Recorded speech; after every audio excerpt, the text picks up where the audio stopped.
Hello दोस्तों, मैं हूं समीर और आज मैं एक और दिलचस्प कहानी लेकर आया हूं। और अगर आप चैनल पर नए हैं तो चैनल को सब्सक्राइब भी जरूर करें। आइए वीडियो शुरू करते हैं। बात है 8 मार्च 2014 की। फ्लाइट MH370 ने हर रोज की तरह रात में 12:48 पर अपनी उड़ान भरी। लेकिन 1 घंटे के अंदर ही करीब 1:21 पर यह फ्लाइट अचानक रडार से गायब हो गई। और यहां तक कि 6 घंटे बाद मलेशिया एयरलाइंस ने भी इसे मिसिंग डिक्लेयर कर दिया। अब हैरानी की बात यह है कि आखिर इतना बड़ा प्लेन आसमान में गायब कैसे हो गया और क्यों कई सालों की खोज के बाद भी उसका कोई सुराग हाथ नहीं लगा। कुछ लोगों का मानना है प्लेन को हाईजैक कर लिया गया था, तो कुछ का कहना है कि अमेरिकी सेना ने हमला करके उसे गिरा दिया था और सबूत बाहर ना निकले इसलिए प्लेन के मलबे को कहीं छुपा दिया। यहाँ की कुछ लोगों का तो ये भी मानना था कि प्लेन के लापता होने के पीछे एलियंस का हाथ है। लेकिन अभी हाल ही में इस प्लेन से जुड़े कुछ ऐसे एविडेंस मिले हैं जिसने हर किसी को हैरान कर दिया है। तो आखिर क्या है वो नए एविडेंस और क्या इन नए सबूतों से फ्लाइट MH370 की रहस्यमयी गुत्थी को सुलझाया जा सकता है? आइए जानते हैं। दोस्तों, मलेशियन एयरलाइन की फ्लाइट MH370 ने 239 पैसेंजर्स और क्रू मेंबर्स के साथ कुआलालंपुर से बीजिंग के लिए उड़ान भरी थी, जिसमें 14 अलग अलग देशों के पैसेंजर्स सवार थे। उन लोगों में हनीमून कपल, चाइनीज कैलीग्राफर्स और कई सालों के बाद अपने घर लौट रहे कंस्ट्रक्शन वर्कर भी शामिल थे। इस फ्लाइट को ऑपरेट कर रहे थे 53 साल के एक बहुत ही एक्सपीरियंस्ड सीनियर पायलट जहरी अहमद शाह और उनके साथ थे 27 साल के फरीक अहमद, जिनकी ये आखिरी ट्रेनिंग फ्लाइट थी और इसके बाद वो फुली सर्टिफाइड पायलट के रूप में जाने जाते। आसमान बिल्कुल साफ था और प्लेन में 7 से 8 घंटे तक उड़ान भरने लायक फ्यूल भी मौजूद था। हालांकि उसे कुआलालंपुर से बीजिंग तक जाने में 6 घंटे का समय लगने वाला था। एयरप्लेन बिना किसी टेक्निकल इशू के अपने डेस्टिनेशन की ओर बढ़ रहा था। प्लेन का लेवल 35,000 फीट पर था। उड़ान भरने के 38 मिनट बाद वो कुआलालंपुर एयरस्पेस सीमा को क्रॉस करने जा रहा था और वियतनामी एयरस्पेस में एंटर करने वाला था। उस समय कुआलालंपुर एयर ट्रैफिक कंट्रोल ने पायलट से संपर्क किया और कहा, मास 370 कॉन्टैक्ट हो चिनमिन 120.9 गुड नाइट। इस पर पायलट का जवाब आया, गुड नाइट मलेशियन 370। ये आखिरी बार था जब एयर ट्रैफिक कंट्रोल की पायलट से बात हुई, क्योंकि इसके कुछ ही पल बाद ये plane Kuala Lumpur air traffic control के रडार से अचानक गायब हो गया। हालांकि इसे 30 सेकंड तक वियतनामी एयर ट्रैफिक कंट्रोल के रडार में नोटिस किया गया, लेकिन आधे घंटे बाद ये वहां से भी गायब हो गया। उसके बाद वियतनामी एयर ट्रैफिक कंट्रोल ने कई घंटों तक प्लेन से कांटेक्ट करने की कोशिश की, लेकिन उन्हें निराशा के अलावा और कुछ हाथ नहीं लगा। 6 घंटे बाद जब बीजिंग एयरपोर्ट पर प्लेन की लैंडिंग नहीं हुई तो इस खबर ने हर किसी को अचंभे में डाल दिया, क्योंकि अथॉरिटीज के पास भी पैसेंजर्स की फैमिली को देने के लिए कोई जवाब नहीं था कि आखिर ये प्लेन गया कहां। इसके बाद एक बहुत बड़ा मल्टीनेशनल सर्च ऑपरेशन शुरू किया गया, जिसमें 7 देशों की रिसर्च टीम ने हिस्सा लिया। अब चूंकि प्लेन साउथ चाइना सी के आसपास ही रडार से गायब हुआ तो प्लेन सबसे पहले उसी इलाके में तलाशा गया। लेकिन कई दिनों की खोज और लाखों डॉलर खर्च करने के बाद भी उन्हें प्लेन का कोई भी सुराग हाथ नहीं लगा। इसके 4 दिन बाद पता चला कि घटना वाली रात फ्लाइट MH370 को एक मिलिट्री रडार ने स्पॉट किया था। मिलिट्री रडार से मिले डेटा के अकॉर्डिंग प्लेन ने पहले साउथ वेस्ट की तरफ रुख किया था और उसके बाद पेनांग आइलैंड का चक्कर लगाते हुए अंडमान सी से आगे निकल गया था और इसके कुछ समय बाद ही मिलिट्री रडार से भी उसका कनेक्शन टूट गया था। अब मिलिट्री रडार से मिले इस डेटा ने हर किसी को हैरानी में डाल दिया था, क्योंकि प्लेन की लोकेशन साउथ चाइना सी नहीं बल्कि अंडमान निकोबार द्वीप के पास थी। यानी कि प्लेन ने अपनी डेस्टिनेशन की तरफ उड़ने के बजाय 180 डिग्री का टर्न लिया था। लेकिन क्यों? इसका जवाब किसी के पास नहीं था। हालांकि रिसर्चर्स को इतना समझ आ गया था कि प्लेन अंडमान निकोबार के आसपास कहीं समुद्र में क्रैश कर गया होगा, इसलिए उन्होंने बहुत बड़ी अंडर वाटर रिसर्च शुरू की। लेकिन अफसोस की बात यह रही कि काफी मशक्कत के बाद उन्हें वहां से भी कुछ हासिल नहीं हुआ और खाली हाथ लौटना पड़ा। इस घटना के 1 साल बाद यानी 2015 में MH370 का एक मलबा रियूनियन आइलैंड पर मिला। इसके बाद कई और जगहों से भी मलबा मिलने की जानकारी आई। हालांकि प्लेन किस जगह पर है, ये अब भी मिस्ट्री बना हुआ था। उसी दौरान लोगों ने प्लेन से जुड़े कई तरह के अंदाजे लगाने शुरू कर दिए। जिनमें से कुछ का कहना था कि विमान के लापता होने के पीछे एलियंस का हाथ है।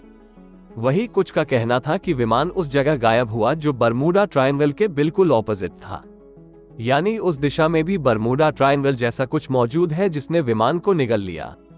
कुछ कॉन्स्पिरेसी थियरीज कहती हैं कि इस प्लेन के गायब होने के पीछे यूनाइटेड स्टेट्स का हाथ है और साउथ चाइना सी में MH370 विमान को US and Thai military forces ने एक्सीडेंटली मार गिराया है। फिर अपनी चोरी ना पकड़ी जाए इसके लिए उसने रिसर्च टीम को खोज के लिए गलत दिशा में भेज दिया। इसके अलावा दूसरी थियरी कहती है कि विमान के लापता होने के पीछे सेंट्रल इंटेलिजेंस एजेंसी यानी किया का हाथ है।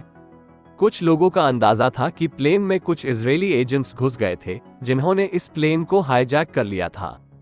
वहीं कई अफवाहें ऐसी भी सुनने में आई थी कि MH370 के कंप्यूटर पर साइबर हाईजैकिंग हुई थी जिसके बाद उसके दिशा को बदल दिया गया था और इस हाईजैकिंग का mastermind Russian president Vladimir Putin को माना जा रहा था। उस वक्त प्लेन का गायब होना अपने आप में ही एक बहुत बड़ी मिस्ट्री बना हुआ था, लेकिन इस तरह की कॉन्स्पिरेसी थियरीज इस केस को और भी उलझाए जा रही थी। प्लेन का अपनी डेस्टिनेशन की ओर बढ़ना फिर 180 डिग्री का टर्न लेना, ये अपने आप में काफी सवाल पैदा कर रहे थे, क्योंकि प्लेन जब ऑटो पायलट मोड पे उड़ रहा हो तो वो ऐसे अचानक से टर्न नहीं ले सकता। इसका मतलब साफ था कि पायलट ने प्लेन की दिशा बदली थी, लेकिन उन्हें ऐसा करने की क्यों जरूरत पड़ी, ये अब भी कोई नहीं जानता था। हालांकि इसको देखते हुए काफी लोग पायलट ज़हरी अहमद शाह पर भी आरोप लगाने लगे। उनका कहना था कि ज़हरी अहमद शाह का मानसिक संतुलन ठीक नहीं था, इसलिए वो सुसाइड करने के बारे में सोचते रहते थे और यही वजह थी कि उन्होंने प्लेन को समुद्र में डुबा दिया। हालांकि इस तरह की अफवाहों को इस केस पर काम कर रही रिसर्च टीम ने सिरे से खारिज कर दिया था। टीम का कहना था कि अहमद शाह एक एक्सपीरियंस्ड पायलट होने के साथ साथ एक सुलझे हुए इंसान भी थे। ना तो उनकी फैमिली के साथ कोई तनाव चल रहा था और ना ही उनके अंदर किसी भी तरह की सुसाइडल सिम्टम्स देखे गए थे, इसलिए सुसाइड वाली बात बिल्कुल गलत है।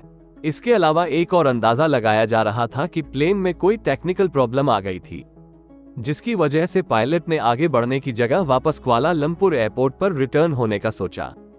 इसलिए उन्होंने प्लेन को वापस 180 डिग्री का टर्न लेते हुए कुआलालंपुर की तरफ मोड़ा, लेकिन टेक्निकल इश्यूज की वजह से वो इसमें पूरी तरह कामयाब नहीं हो पाए। कुछ थ्योरी ऐसी भी थी कि टेक्निकल इश्यूज की वजह से प्लेन में ऑक्सीजन की कमी होने लगी, जिससे पैसेंजर्स, कैबिन क्रू के साथ साथ पायलट्स भी बेहोश हो गए और प्लेन ऑटो पायलट मोड पर उस वक्त तक उड़ता रहा जब तक कि उसका फ्यूल खत्म नहीं हो गया, और फ्यूल खत्म होने के बाद वो समुद्र में डूब गया। इस आखिरी थियरी को अब तक बाकी सभी थियरीज में से सबसे सटीक माना जाता रहा था और काफी एक्सपर्ट्स का भी मानना था कि शायद ऐसा हुआ होगा। लेकिन हाल ही मिले कुछ नए सबूतों ने कहानी में एक नया मोड़ ला दिया है। दरअसल 2017 में एक ट्रॉपिकल स्टॉर्म फर्नांडो की वजह से विमान के लैंडिंग गियर का दरवाजा बहकर मैडागास्कर के तट पर आ गया था, जिसे एक मछुआरे ने उठा लिया। मछुआरे को इस बात की खबर नहीं थी कि असल में यह है क्या चीज और इसका किसी केस से बहुत गहरा संबंध हो सकता है, इसलिए उसने इस गियरबॉक्स के दरवाजे को अपने पास 5 साल तक रखा, जिसका इस्तेमाल वो वॉशिंग बोर्ड के रूप में करता रहा था। लेकिन हाल ही में ये मलबा एक्सपर्ट्स टीम के हाथ लगा और काफी जांच के बाद उन्होंने जो निष्कर्ष निकाला उसने पूरी दुनिया को हैरान कर दिया है। दरअसल एक ब्रिटिश इंजीनियर रिचर्ड गॉडफ्री और ब्लेन गिब्सन, जो MH370 के मलबे को खोजने का काम करते हैं, उन्होंने दावा किया है कि 8 मार्च 2014 को विमान एक्सीडेंटली किसी हादसे का शिकार नहीं हुआ था, बल्कि पायलट ने उसे जानबूझकर नीचे गिराया था, क्योंकि इमरजेंसी लैंडिंग के वक्त पायलट आमतौर पर पानी में लैंडिंग गियर को कभी भी नीचे नहीं करते हैं। असल में लैंडिंग गियर को नीचे करने पर विमान के कई टुकड़ों में टूटने के चांसेस बढ़ जाते हैं, साथ ही विमान की जल्दी से डूबने की संभावना भी बढ़ सकती है और इसके चलते विमान में मौजूद लोगों को बाहर निकालने के लिए बहुत ही कम वक्त मिल पाता है। उनका यह भी कहना था कि प्लेन को बहुत ही तेज स्पीड के साथ समुद्र में डुबोया गया था, ताकि इसके कई टुकड़े हो जाएं और किसी भी तरह से बचने की गुंजाइश ना रहे। संयोग से फरवरी में ऑस्ट्रेलिया का पूर्व प्रधानमंत्री टोनी एबॉट ने दावा किया कि MH370 की उड़ान एक आत्मघाती पायलट द्वारा गिरा दी गई थी। एबर्ट ने कहा, मलेशियाई सरकार ने शुरू से ही सोचा था कि यह पायलट द्वारा की गई मर्डर सुसाइड है। अब इस नई खबर ने हर किसी को हैरत में डाल दिया है। आखिर क्या वजह हो सकती है कि पायलट्स को ऐसा करना पड़ा? क्या सच में प्लेन हाईजैक हो गया था, या ये दोनों पायलट्स की पहले से प्लान की गई एक साजिश थी? इसका जवाब अब भी मिलना बाकी है, लेकिन आपको इस बारे में क्या लगता है? हमें कमेंट करके जरूर बताएं। बाकी हमारी आज की इस वीडियो में बस इतना ही। वीडियो अच्छी लगी हो तो इसे लाइक और शेयर जरूर करना, और अगर आप चैनल पर नए हैं तो चैनल को सब्सक्राइब भी जरूर करें। मिलते हैं जल्दी ऐसी ही एक और इंटरेस्टिंग वीडियो में। तब तक के लिए गुड बाय।